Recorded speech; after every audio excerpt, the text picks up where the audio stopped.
No meeting needs to be over 20 minutes. No collab. Yup. Hello, this is Miss Payne. Back again. Let's talk about collaboration. Yay! Okay, when creating a collaboration meeting, it's important to start off with some norms. Have your norms posted, but remember, you do not have to review them every time. We are adults, and think about do you go over your classroom rules every single day? No, you have them posted. You might have a little reminder, or you might address any individual problems privately. So go over them at most quarterly. Some norms that I recommend are to come prepared, assume good intentions. Everyone is there to do the best for their students, to be the best teacher, educator that they can be. Assume people have good intent. Be solution-oriented and problem solvers. Nobody wants to hear a complainer. Don't come in talking about, well, Johnny doesn't do this, Johnny doesn't do that. Let's talk about something that you can do.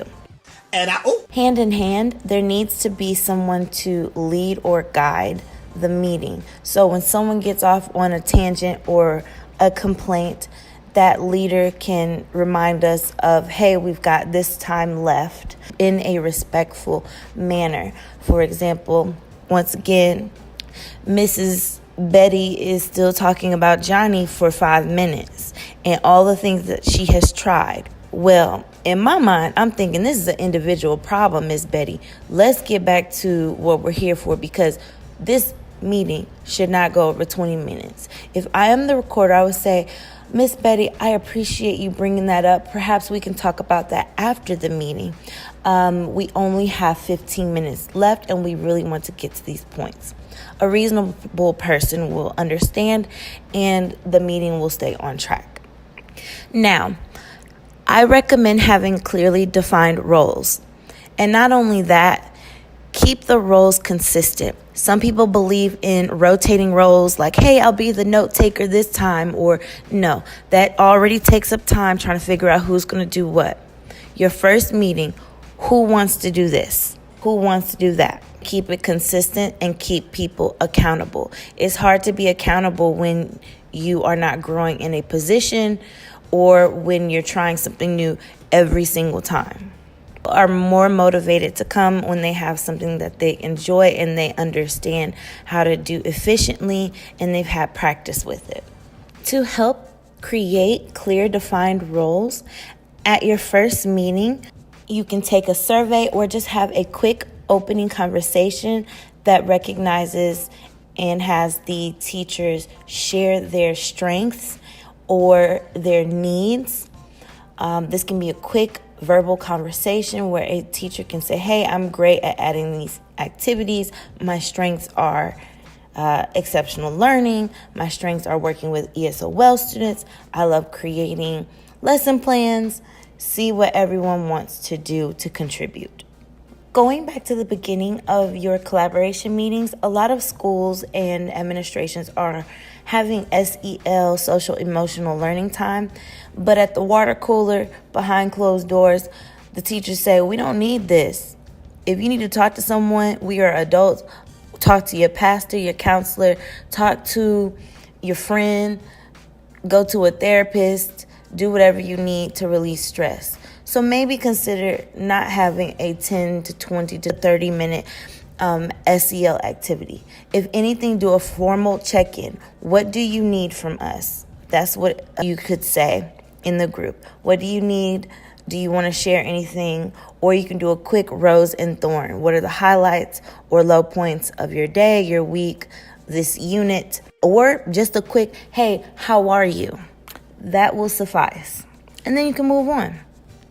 Also remember, just as we may not force our students to share personal emotions or experiences, when it comes to SEL or check-ins, don't expect that from adults. Don't expect adults to tell you their whole life story. Have a schedule. At least once a month, go over data. At least once a month, go over lesson plans. When having a data talk, make it quick, specific, and use a form that is consistent and effective. The most effective tools I've used were questions that asked which questions were missed most frequently, which standard was missed the most. Also have a copy of the test and your personal class data handy. That also falls under be prepared. Also analyze student feedback. What did they say about the test? Did they respond well to the test format? What questions did they have trouble with? For example, at this district where I am located now, we use Illuminate, and there are test questions that feature the drag and drop options where you can create chronological lists. Some students are completely baffled by this. Don't reinvent the wheel. You can use the textbook. You can use Teachers Pay Teachers. It's not cheating. It's there for a reason. I recommend you guys get a school subscription. If you guys don't have a school subscription to Teachers Pay Teachers, which you can follow my store at Science Remixed, you can do a pool where you buy multiple licenses of a product, which is usually $1 or $1 more or a percentage more, where it's fair to the creator that multiple people are using that resource. And then all of you all can chip in for the price. For example, I have 4 teachers. We saw a lab that we wanted to use. It was $4. We each paid $1 into it. Save the drama for your mama. Gossip, all of that talking down upon your school or the administration, on the superintendent, all of that, save it for later. Or just if you don't have nothing nice to say, don't say it at all. Or save it for lunch on the weekend. I also want to offer this piece of advice. When a teacher is talking about a problem, do not criticize them, do not judge them, and do not preach.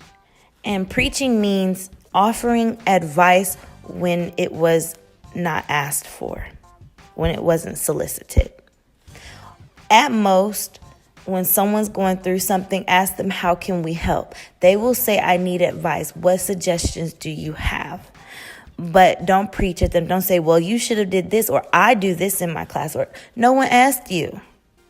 So keep that in mind. Assume good intentions when someone is preaching, but at the same time, don't be that person. Lastly, do your best to end on a good note.